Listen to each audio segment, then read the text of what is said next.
Hi friends, welcome back to my channel.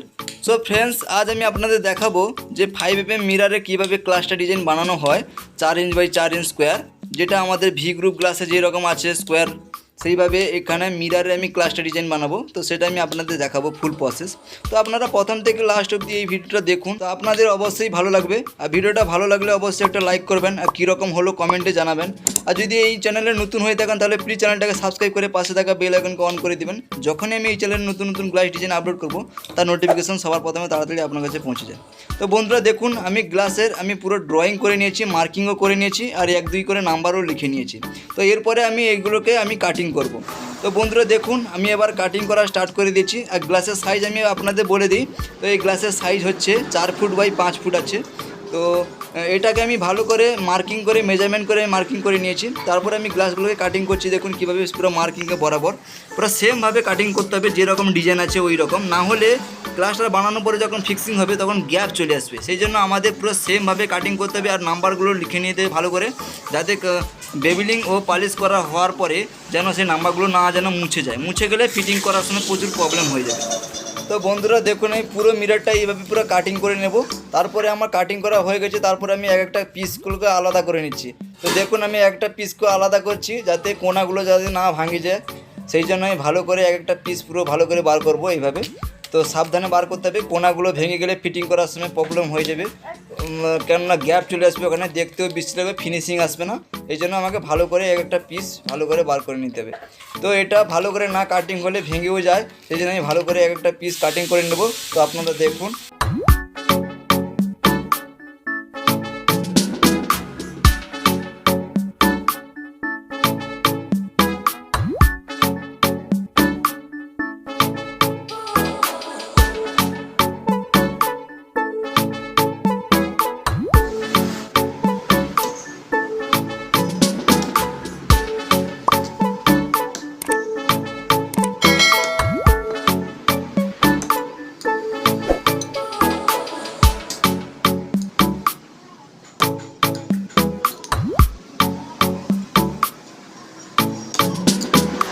তো বন্ধুরা দেখুন, আমার একটা পিস কাটিং করা হয়ে গেছে, সবগুলোকে আলাদা করে নিয়েছি। তো এবার আমি এটা গ্যান্ডিং মারবো। তো দেখুন, আমি ভালো করে ব্লেড দিয়ে গ্যান্ডিং মারছি, পুরো 3 সাইড আমি বেভেলিং মারবো ভালো করে। তো স্ট্রেট করে বেভেলিং মারবো যাতে ফিনিশিং ভালোভাবে আসে। তো আমাকে ভালো করে বেভেলিং মারতে হবে। তো দেখুন, আমি গ্যান্ডার দিয়ে প্রথম বেভেলিং মেরে নিচ্ছি। তো দেখুন, আমার বেভেলিং করা হয়ে গেল। তো এইভাবে স্কোয়ারগুলোকে সেমভাবে সব মিররগুলোকে এইভাবে সেমভাবে বেভেলিং মারতে হবে। তো তারপরে এইগুলোকে আমি পালিশ করে নেব।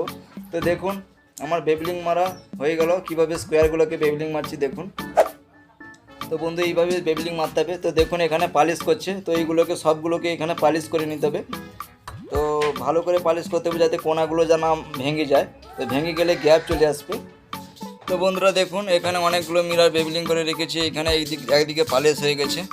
তো একটা দেখাই আপনাদের কিভাবে বেভেলিং করা হচ্ছে। তো দেখুন, এখানে বেভেলিং হয়ে গেছে। তো আমি আপনাদের ভালো করে দেখাবো। তো দেখুন, মিররগুলো এইগুলো বেভেলিং হয়েছে। তো এগুলোকে বপিং করতে হবে। তো বন্ধুরা দেখুন, এখানে ফাইনালি এখানে ফিটিংয়ে চলে এসেছি। তো এখানে পুরো মিররগুলোকে আমি নিচে রেখে পুরো জয়েন করে নিয়েছি, পুরো সাজিয়ে নিয়েছি 1-2 করে 3 নম্বর দিয়ে। তো দেখুন, এখানে স্টিকারের নাম্বারও লেখা আছে, স্টিকার লাগানো আছে। তো এইভাবে সেম ফিটিং ওয়ালে চিপকানো হবে। তো দেখুন, এখানে পুরো জয়েন্ট আছে, একটুও গ্যাপ নেই, পুরো ভালোভাবে পুরো জয়েন্ট, পুরো ফিনিশিংও পুরো সেইভাবে এসছে। তো এটা যে ফিটিং করবো, পেছনে সিলিকন দিয়ে ফিটিং করব। তো দেখুন, এখানে সিলিকন দিয়ে ফিটিং করেছি।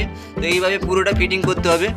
তো বন্ধুরা, এখানে পুরো ফিটিং করার পরে এখানে অ্যাপ্রোটেপ দিয়ে আমি লাগিয়ে দিয়েছি। তো জুম করে আপনার দেখাই। তো দেখুন এখানে। তো বন্ধুরা, ভিডিওটা যদি ভালো লাগে তাহলে একটা লাইক করবেন, আর কীরকম হলো কমেন্টে জানাবেন।